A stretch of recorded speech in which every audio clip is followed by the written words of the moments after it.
जय हिंद मेरे प्यारे दोस्तों।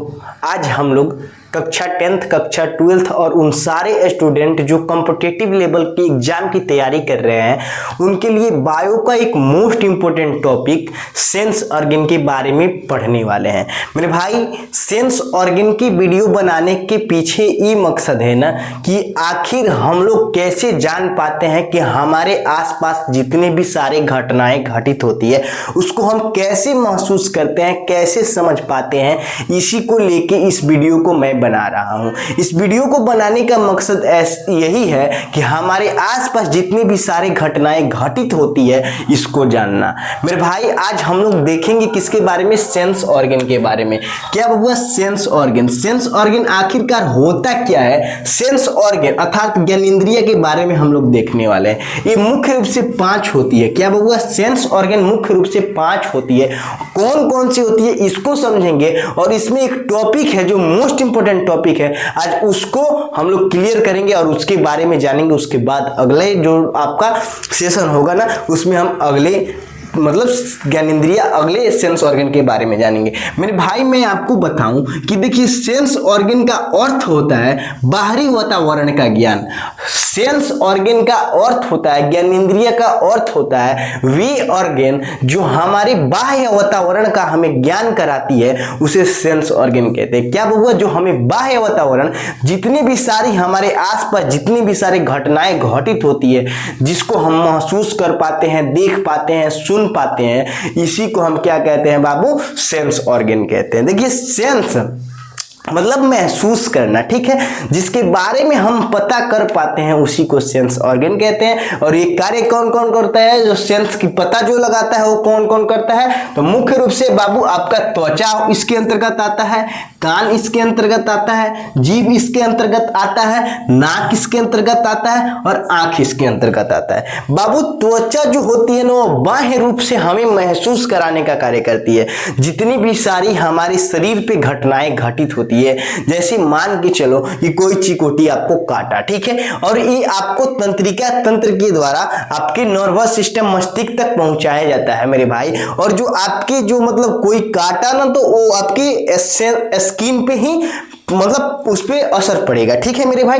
अब देखिए, कान का क्या कार्य होता है बाबू? कान का कार्य होता है सुनने का, ठीक है। देखिए, उसके बाद से होता है जीभ का क्या कार्य होता है बाबू? स्वाद को चखने इत्यादि में। नाक भी होता है, ठीक है, उसको सूंघने में, किसी चीज को, आंख किसी चीज को देखने में हम लोग उपयोग करते हैं। तो ये रहा हम लोग का ज्ञानेंद्रिय। और अब हम लोग एक मोस्ट इंपोर्टेंट टॉपिक के आज चर्चा करेंगे जिसमें हम लोग समझेंगे त्वचा क्या होता है। त्वचा के बारे में सारे विश्लेषण आपको दिख रहे हैं, तो हम लोग इसी त्वचा के बारे में आज समझने वाले हैं। देखिए, मैं आपको बताऊं कि त्वचा की मोटाई, सबसे पहले हम लोग जानेंगे कि त्वचा की मोटाई कितनी होती है। बाबू, त्वचा की मोटाई जो होती है ना वो 0.5 से लेके 2 mm होता है, ठीक है बाबू। 0.5 से लेके अर्थात 0.5 से लेके आपका 2 mm तक त्वचा की मोटाई होती है।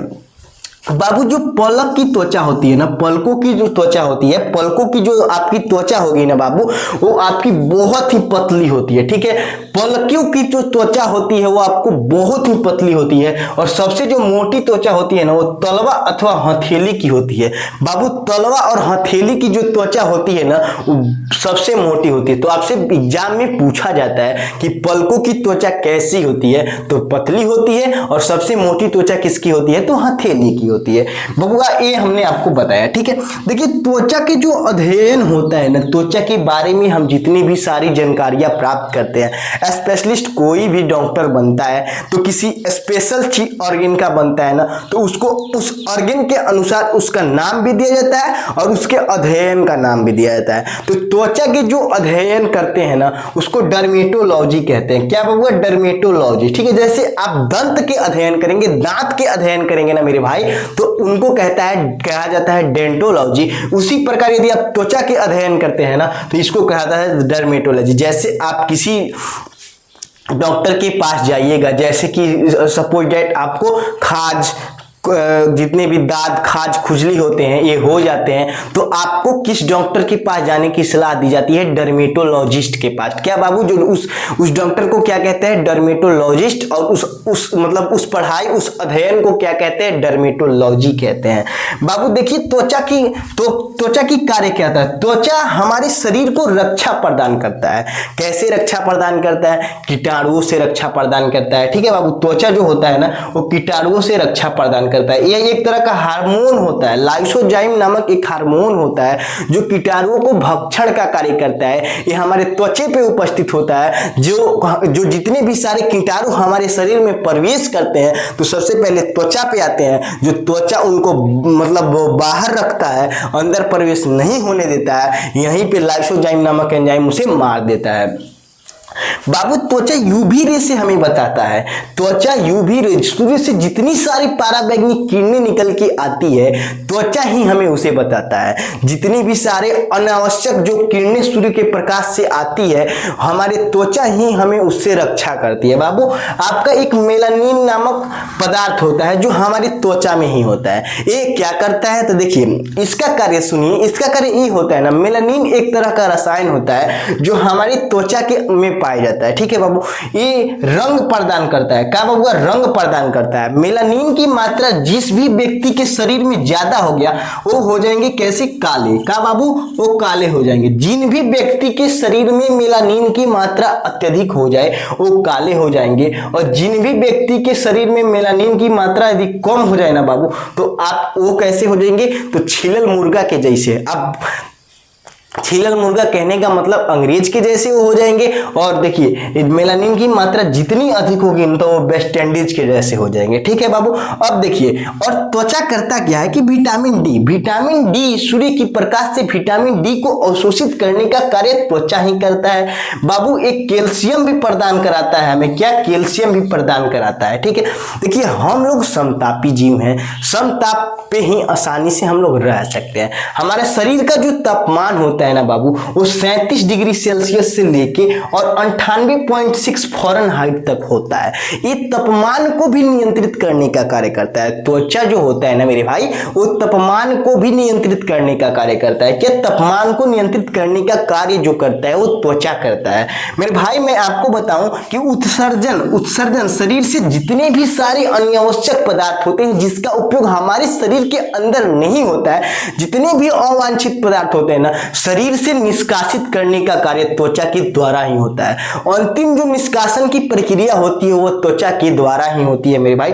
जैसे पसीना, शरीर में जितने भी अनावश्यक जब पानी हो जाता है ना तो उसे मतलब पानी जितने भी होते हैं ना वो पसीने की सहायता से, हमारी त्वचा की सहायता से शरीर से बाहर निकलते हैं। जब आप देखिएगा कि उसमें जब आप किसी गाढ़े कलर के कपड़े पहन लेते हैं ना तो पसीने के बाद उसमें मतलब वो सूखता है तो व्हाइट कलर के धब्बा आपके कपड़ों पे निशान बन जाता है, चिन्ह बन जाता है। वो क्या होता है बाबू? नमक होता है, साल्ट होता है। तो पसीने के साथ नमक का भी उत्सर्जन हमारे जो त्वचा होती है वो करती है। एज लाइक आप लोग देखिएगा कि पेड़ पौधे में जब अत्यधिक पानी हो जाता है तो उनके पत्तियों में रंध्र उपस्थित होता है। रंध्र के द्वारा छोटे छोटे बूंदों के रूप में पेड़ पौधे से पानी निष्कासित होती है। ठीक है, इसे ही उत्सर्जन कहते हैं। बबुआ देखिए ये अवशोषण का भी कार्य करता है। क्या? अवशोषण का कार्य करता है। कौन बाबू? त्वचा जो होता है वो अवशोषण का कार्य करता है। क्या क्या अवशोषित करता है? हम ये समझे कि बाबू ये दवा का अवशोषण करता है, क्रीम का अवशोषण करता है,